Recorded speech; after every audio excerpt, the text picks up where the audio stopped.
So you know how the insurance industry and the banking industry are intertwined like DNA strands. Banking failures are now a real possibility. Is it going to be in the insurance industry that drags down the banking industry with no backstops? Interesting how they kind of had the timing right on it, because if you were going to collapse the banking system, a disaster at this magnitude on $100 billion of claims, that would wipe almost any sets of companies out, not just one. You know, you come through Florida and they're talking a couple $1 billion of damage and it wipes out insurance companies. We're talking something 50 times larger. But now this cattle tracking bill got stuck into that last emergency funding bill. So they have to mandate electronic ear tags for cattle ranchers, bison cattle crossing state lines. And if you cannot pay for this new track technology, then you have to give up your herds.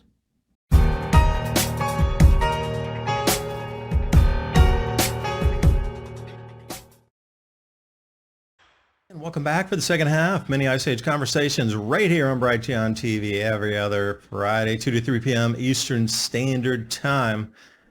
Talking about before the break how this bridge accident in Baltimore is going to, set a lot of things in motion that were already planned for the decarbonization agenda.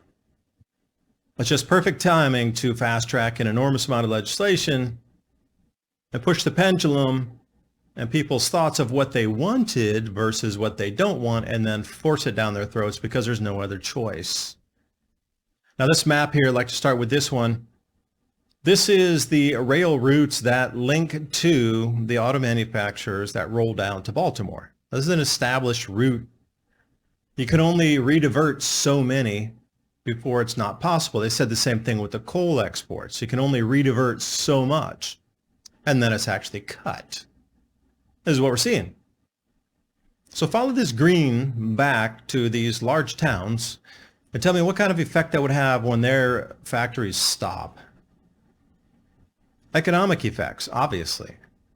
Now the whole other thing that's moving in addition to the decarbonization and the reduction of energy for everybody's usage, will be the introduction of central bank digital currencies slated to go live 2025 April. So there has to be some kind of, no other word to use, financial cataclysmic event. Well, that's 3 words, sorry. It's got to be that big for it to shift.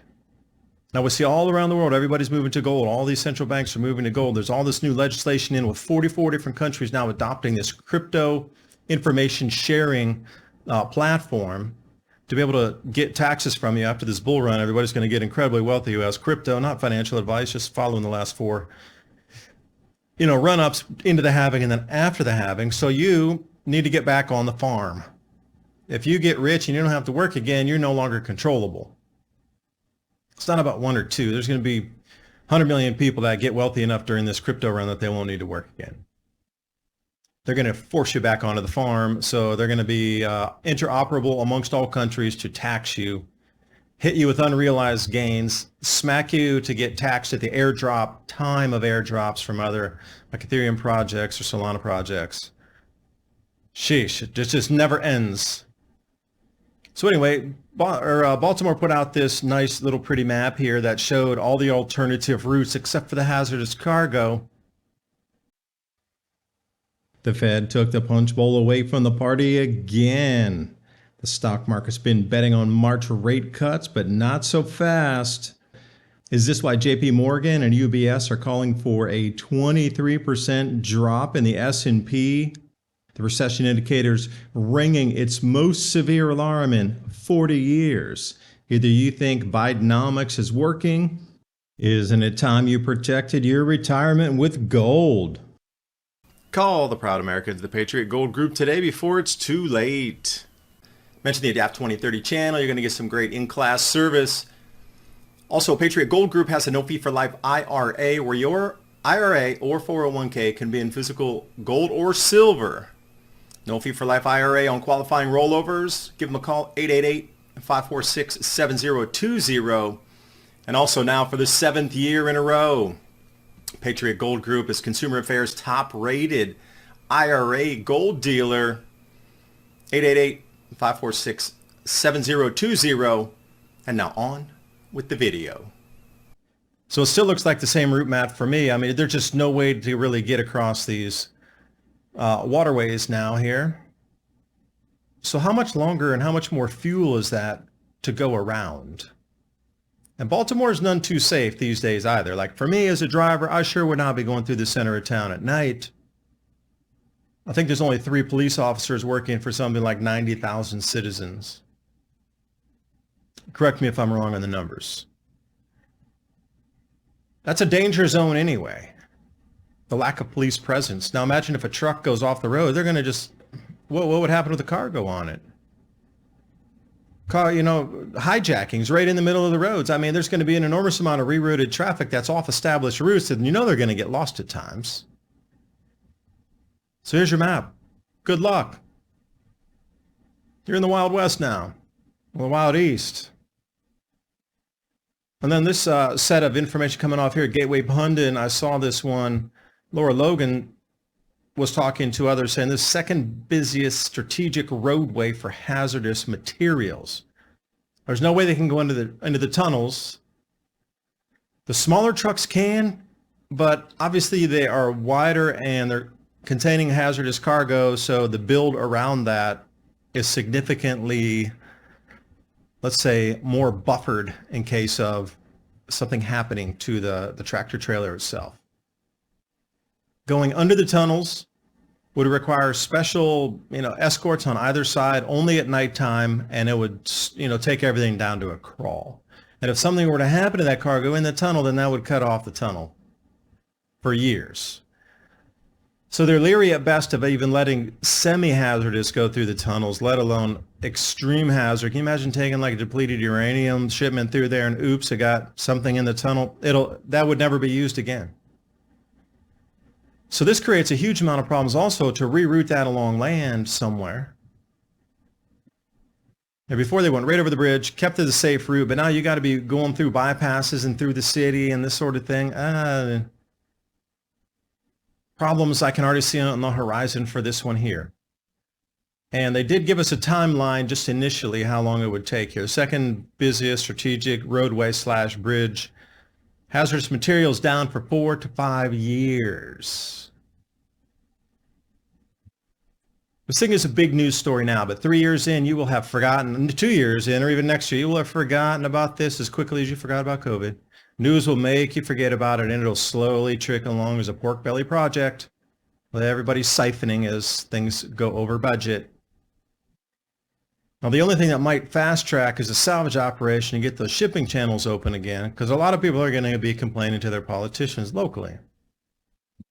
After those jobs resume and the coal shipments start again and the auto imports and exports kick off once more and ships are sailing, the chatter from the average person to their politician will cease, and then they can take as long as they want to rebuild that bridge and siphon as much money as they want to. Again, perfect timing and just the perfect opportunity right here. And when I said a cataclysmic event financially, this is what I'm talking about here. Just 2 weeks ago on March 11th, the Federal Reserve stopped the program to give banks that were in danger and in failure a lifeline for overnight loans into the billions, tens of billions, $100 billion overnight to stop the bank runs and the bank collapse. That stopped on March 11th, 2 weeks ago.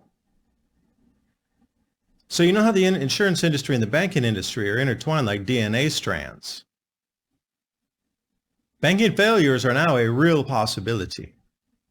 Is it going to be in the insurance industry that drags down the banking industry with no backstops?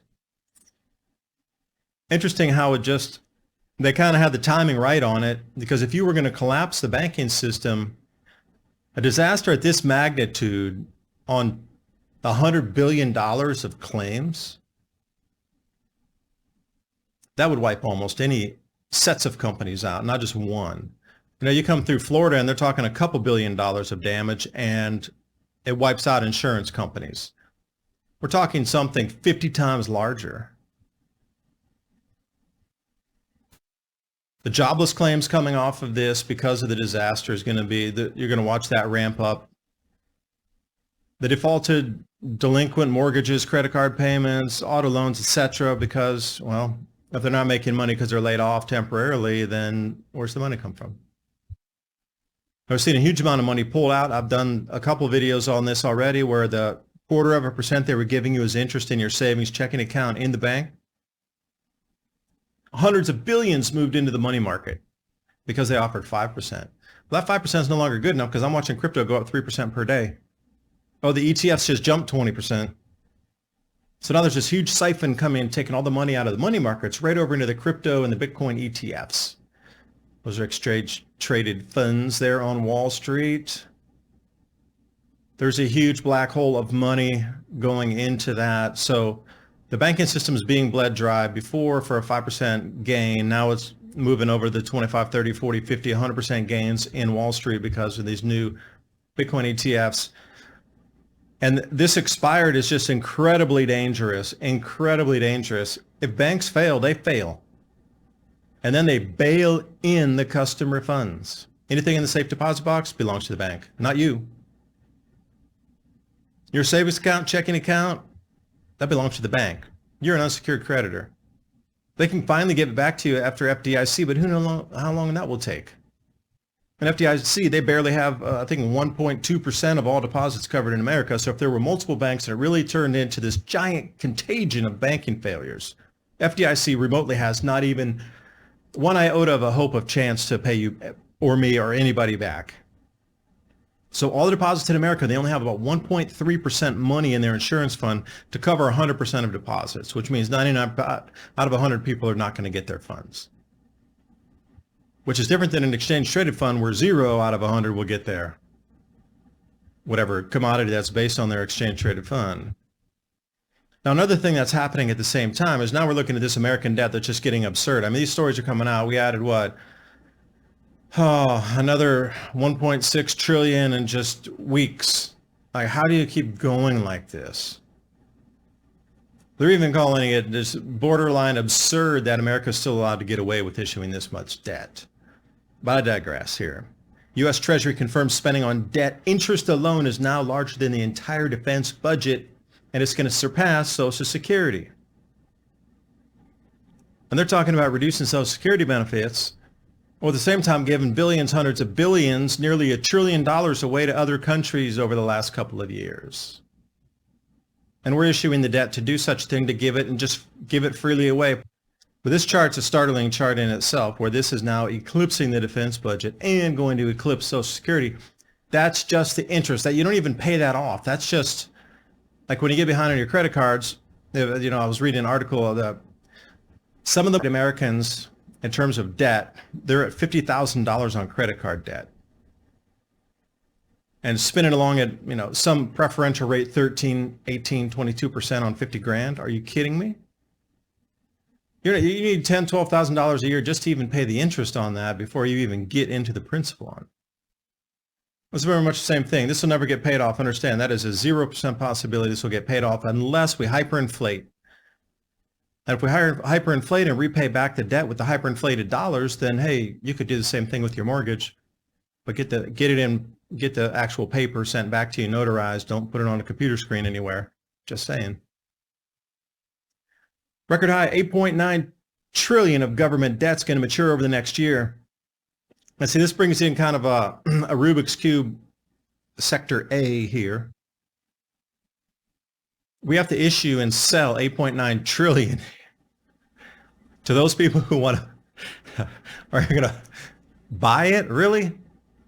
We can barely pay the interest on it, and they're going to offer another almost 9 trillion to keep us going. Like, that is truly absurd. I'm actually laughing at the absurdity of it. Like, literally looking at that, like, who in their right mind is going to buy that? Unless it's the Bank for International Settlements that's just trying to whitewash the banking contagion right until the very last time. Tick tock, time's up. What was that movie? Independence Day. Remember, they're watching the clock come down and they go, 3, 2, 1, time's up. They're looking around and nothing really happened, and then suddenly, A blue laser went down in there. That's pretty much what's going to happen here. Hyperinflation is going to be instantaneous. It is going to hit us so fast, it'll blindside everybody. There will be no bank backstops. Everything will fail at the same time. All banks will bail in every single person's money at the same day. Everything will shut. There'll be no credit cards. You won't be able to access to any of your funds. You won't be able to get into your safe deposit box. Cash, gold, and tradables will be what will be used in the interim until a central bank digital currency pops out, because they're not going to come back with the same system again. So this all kind of dovetails into it. And then this is also an interesting one here. March 11th, the same day that they stopped the bank funding emergency lending program, March 11th was the same day that the World Health Organization declared the pandemic for COVID. Interesting timing on the March 11th thing. What is it? The Ides of March? I don't know. Basel III Endgame also. Well, Basel III, that put gold as a tier 1 asset. And that's the reason all the banks around the world are accumulating gold, because now, originally the OG of, assets would have been U.S. Treasury bonds. But those obviously are not any longer, and everybody knows it. The smoke and mirror game can only, continue for a minute. This is one of my favorite charts that I found just recently, the money supply yearly growth. Now, I want you to look at where it went below the zero mark, and it's kind of unnerving to look back at it. The Black Friday, Great Depression, stock market, Wall Street crash, biggest in history, come up, Great Depression, Dust Bowl era, bringing us into World War II. Confiscation of gold during that time as well, might I add. Don't forget that. Your favorite president said you can't hold gold anymore, and then they confiscated it, and then they reset the price. It was $20, and then they reset the price at $35. Hey, my bad. Everybody just got their money stolen. And then we come all the way over here, and it didn't even dip below that when Nixon took us off the gold standard and went to 100% fiat. That didn't dip below then in the 70s. I mean, you rarely get below the zero mark there, and here we are now. This is probably the most important chart I've seen all year. If it just is like the simplest way to look at it, And they got trillions of dollars coming mature, and we need to sell extra trillions on top of that just to cover interest and what's coming due. So where do we find another 10 trillion of buyers? Or really, I mean, it's almost unthinkable of who would actually buy that debt. My answer is almost going to be nobody except another central bank somewhere to stop the contagion and hold it until they really need it for their ultimate plan of when they plan to collapse the system in the same days across the entire planet. They will unlock it and finally say no. Clear as day to see everything. But now this cattle tracking bill got stuck into that last emergency funding bill. So they have to mandate electronic ear tags for cattle ranchers, bison cattle crossing state lines. And if you cannot pay for this new track technology, then you have to give up your herds. Okay, well, a little farmer in Tennessee allows their cattle to wander over into North Carolina, suddenly has to abide by this bill. And if they got like 20 head in their herd, they're not going to be able to afford this. They're talking $100,000 at the minimum just to even get the radio tracking equipment. It doesn't include any of the tags, doesn't include registration, all these things, the fees you got to sign up for. It's kind of like having your own FCC broadcast radio license. You get your own number in there, frequency. Nobody can afford that. That's not in really like very large agribiz. So look, they're mandating the food out of existence right now. And then Charlie Rankin did a good story on this one. Oregon is shutting down anybody that's doing any type of animal raising. If you have any sort of stones on your property, like, gravel driveway, gravel pit, gravel flat area where you might, do something with your animals, or you have a concrete pad out there where you might have your chicken coop on top of a concrete pad. You don't want to be walking around in the mud.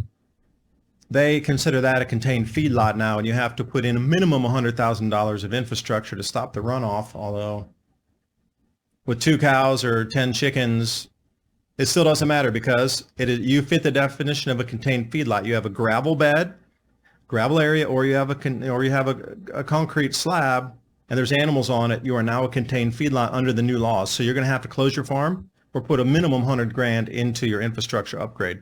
No person with 3 cows can afford that. They're cutting the food supply off, legalese or legal-wise or whatever you want to call that. They're absolutely shutting us off every way, shape, and form. The shutdown of America has begun. The bridge was it. Now you can see in earnest they're really going after the food. Next year they're going to be putting a nitrogen runoff clause in the Oregon laws, just like they did in the Netherlands, and they're trying to decide the size of the garden before you will again have to put new infrastructure around your garden to prevent runoff. For your garden, this needs to stop now. Truly does. So stop over to Yanasama TV. Check out Charlie's channel over there, Charlie Rankin. He's got really good ones here he's a rancher himself, raises bison, super into the industry, well-knowledge, expert at what he does. I know the guy personally, that's what I'm saying. Go check out his content, top notch. If you want to hear from a real rancher about what's going on in the industry, that's where you want to stop.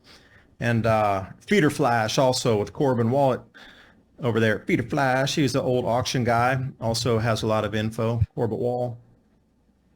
So the last thing we're looking at here is Maine cut 50 farms also. Now this is the most weird, dark bait and switch you could ever give to a farmer. So the U.S. DA was like, hey, we're going to give you all this free fertilizer. It's just remnants of, and they try to describe it. Well, we had some, like wood chips and all this other stuff. And it turned out to be laden with forever chemicals. And now they're saying your farms have to be condemned. But wait, you're the ones who gave us the fertilizer to put on the farms as part of a free program from the USDA, was it not? Yes, but we didn't know that there that many chemicals are in it. They were using biosludge from like a reclaimed water facility as a sludge base to mix in with the wood chips that had all kind of chemicals on them. Anyways, the farmers are going to have to, they're not able to farm there. They can't sell anything into a commercial facility any longer coming from all these farms. So that was a bait and switch and done on purpose. It's happening everywhere. It is our job to stop this. If we allow it to continue, that is our fault for allowing it to continue. This sums it up right here, the white lion. Or is it a black swan? Either or, the destruction of America, that was your signal. It's begun. So stock up the best you can and get ready for the changes. It's going to be a long slug through this thing here. I've been trying to prepare for years and years and years, and I'm still frightened of what's coming. You're going to have to get with your communities and try to organize to figure out ways to stop this intrusion further. If we can all come together and stop this madness, perhaps we will have a chance to, push back and get our way of lives back and get systems running again for us after we remove these global elitist dark magic magicians that are trying to control our world right now. The battle between light and dark is on, and it's come to your shoreline right now. You're going to have to choose what to do with your families. Me too. That's why I'm bringing you the information. David Devine signing off. See you next time. Bye for now.